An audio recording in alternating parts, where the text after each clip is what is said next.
लोकसभा चुनाव 2024 के खत्म होने के 11 दिन बाद आज योगी आदित्यनाथ और आरएसएस के प्रमुख मोहन भागवत की मुलाकात होने वाली है। इस मुलाकात को लेकर सियासी गलियारों में चर्चा तेज है। इसकी वजह यह है कि बीजेपी को लेकर लगातार आरएसएस हमलावर है।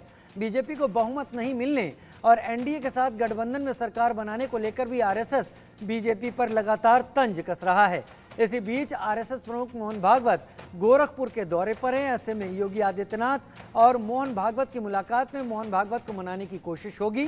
खबर यह भी कि मोहन भागवत के साथ योगी आदित्यनाथ उत्तर प्रदेश विधानसभा चुनाव को लेकर रणनीति की बात कर सकते हैं। लेकिन इस मीटिंग के क्या मायने हैं और क्या बात हो सकती है, ये आपको सिलसिलेवार तरीके से समझा देते हैं।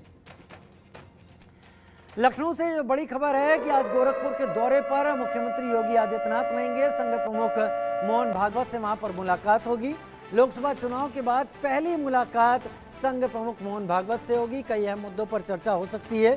संघ प्रमुख मोहन भागवत 5 दिन के गोरखपुर प्रवास पर हैं और इस बीच मुख्यमंत्री योगी आदित्यनाथ भी अपने गृह जनपद गोरखपुर के दौरे पर हैं और यहाँ पर दोनों के बीच में मुलाकात होगी।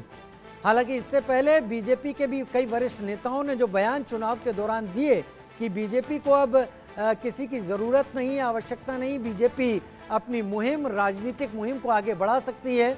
और उसके बाद जो तल्खी थी, अब इंद्रेश कुमार के बयान के बाद, अब मोहन भागवत के बयान के बाद स्पष्ट दिखती हुई समझ में आ रही है। लिहाजा आज इस मुलाकात में कम से कम उस दूरियों को पाटने की कोशिश होगी।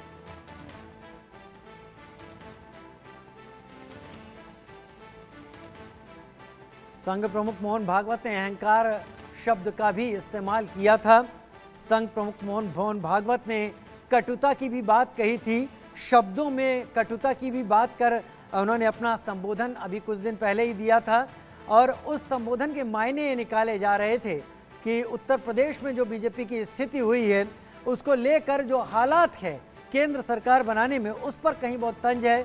रवि कुमार मेरे साथ लखनऊ से ज़्यादा जानकारी के साथ जुड़ गए हैं। रवि, आज क्या कुछ होने वाला है इस मुलाकात में, कोई संकेत?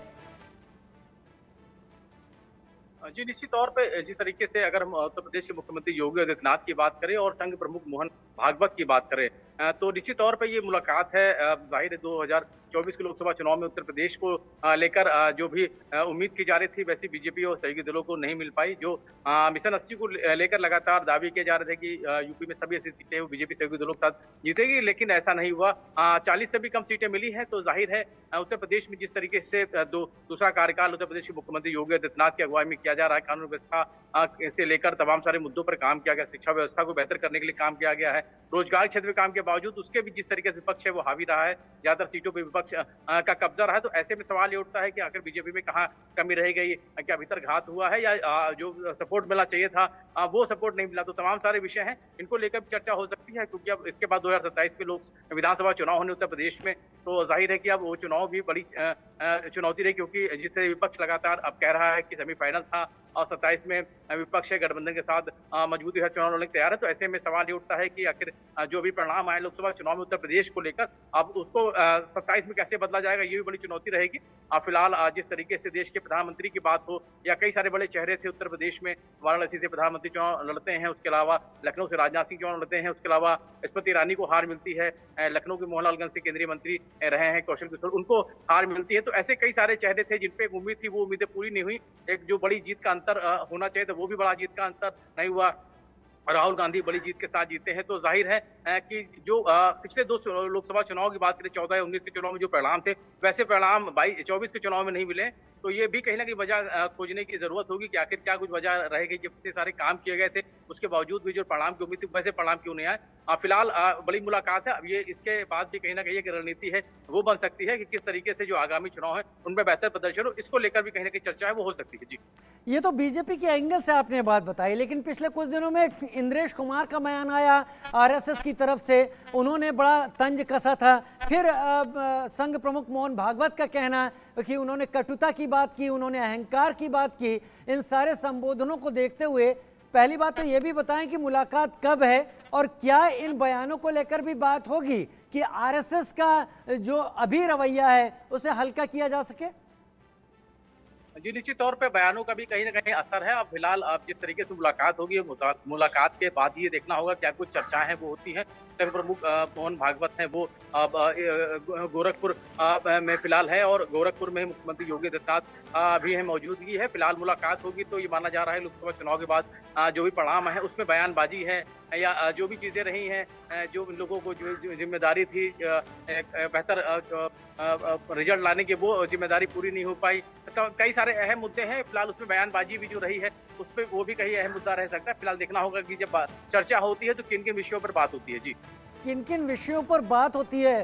क्या ये 1 टू 1 मीटिंग होगी या फिर योगी आदित्यनाथ के साथ और भी कुछ बीजेपी के प्रदेश के कद्दावर नेता शामिल हो सकते हैं? देखिए, बिल्कुल अभी जो जानकारी मिली है उत्तर प्रदेश के मुख्यमंत्री योगी आदित्यनाथ और संघ प्रमुख मोहन भागवत की मुलाकात होनी है। उस मुलाकात के बाद ही माना जा रहा है कि उत्तर प्रदेश में जो भी अभी परिणाम है, उसको लेकर भी कहीं न कहीं एक जो हार मिली है, उसको खोजने की कोशिश होगी, उसकी क्या कोई वजह रही है और आने वाले समय में क्या कोई बदलाव करने की ज़रूरत है, किस तरीके से बीजेपी और बेहतर परिणाम की तरफ जाए, क्योंकि दलों की क्या कुछ उसमें उनकी क्या कुछ ज़िम्मेदारियाँ थी और कितनी ज़िम्मेदारी उनकी पूरी हुई, जो उनसे उम्मीदें थी वो कितनी पूरी हुई। तो तमाम सारे विषय हो सकते हैं, बयानबाजी भी उसपे एक विषय हो सकता है। फिलहाल देखना होगा, मुलाकात होती है, मुलाकात के बाद क्या कुछ चीज़ें हैं वो निकल कर आती हैं। जी। ठीक है, बहुत शुक्रिया रवि हमारे साथ आप जुड़े इस जानकारी के साथ, क्योंकि चुनाव के नतीजों के बाद ये पहली मुलाकात है और दो वरिष्ठ लोगों की मुलाकात है।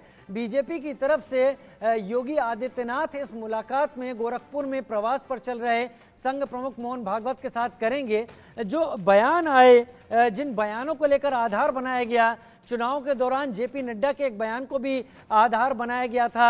उसके बाद आरएसएस की तरफ से इंद्रेश कुमार ने, जो कि मुस्लिम राष्ट्रीय मंच का भी कार्य देखते हैं, उनका भी बयान सामने आया और इन सारे बयानों के बाद संघ प्रमुख मोहन भागवत का नसीहत देता हुआ बयान जब सामने आया तो सवाल ये उठे कि कहीं कुछ ऐसा है जो चुभ रहा है और इसको लेकर विपक्ष ने भी काफ़ी ज़्यादा टीका टिप्पणी फिर की संघ प्रमुख मोहन भागवत के बयान को लेकर।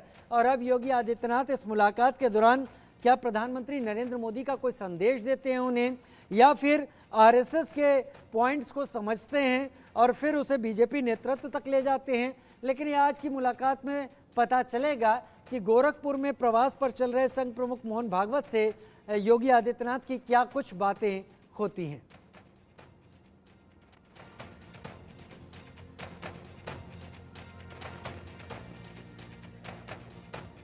भागवत और योगी की मुलाकात, मुद्दे क्या होंगे? कई सारे मुद्दे होंगे। क्या संघ नाराज है? हालांकि विपक्ष का कहना है कि संघ की नाराजगी समझ में आ रही है। अहंकार की बात, कटु शब्दों की बात, कई सारे जो सिरे हैं वो बयानों की तरफ से छेड़े गए हैं और उसके बाद ये मुलाकात अपने आप में बहुत कुछ कहती है। उत्तर प्रदेश के मुख्यमंत्री योगी आदित्यनाथ यूँ तो लोकसभा चुनाव के बाद मुलाकात कर रहे हैं और विधानसभा चुनाव के बारे में भी बात कर रहे हैं, तो कई चीज़ों को लेकर बात होने वाली है और इन सब बातों को देखते हुए ये समझना ज़्यादा ध्यान देने वाला होगा कि आरएसएस अब क्या बीजेपी को, या आरएसएस और बीजेपी के बीच में जो तल्खी समझ में आ रही है, क्या वो हल्की होती है।